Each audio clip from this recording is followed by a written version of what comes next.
What I want to talk about is the issue of polity or governance. And this is exactly what's happened in the United Methodist Church.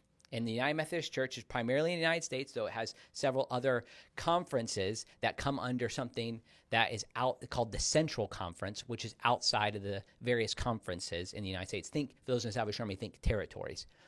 For 40 plus years, 50 years now, they have had on the books within their handbook of doctrine known as their discipline, they have had a biblical statement saying that homosexual behavior is not consistent with Scripture and tradition.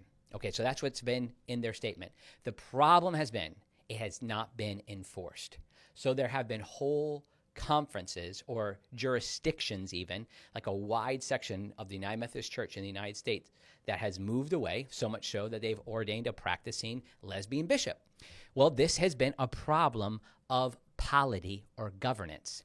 And so there are certain people within a certain whole groups of people who are disobeying the covenant that they have signed on together to support.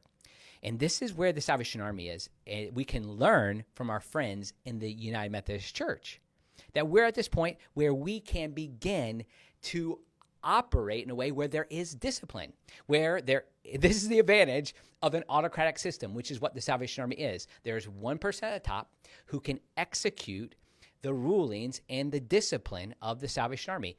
Our old statements used to be called doctrine and disciplines of the Salvation Army. Now, if that's the case, this is the role of the international leader of the Salvation Army, the general. And in this case, it's Brian Peddle.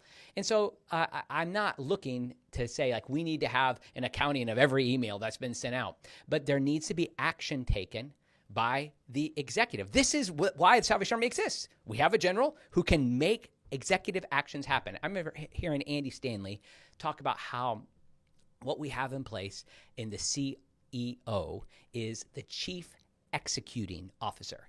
It's the person who gets things done, who looks at the mission and what the mission is and ensures that that mission is facilitated. And so I think this is the call that those who see themselves as connected to the Salvation Army, whether that's board members, volunteers, supporters, soldiers, officers, territorial commanders, divisional commanders, to make that clear to the international leadership that we need to have action taken here.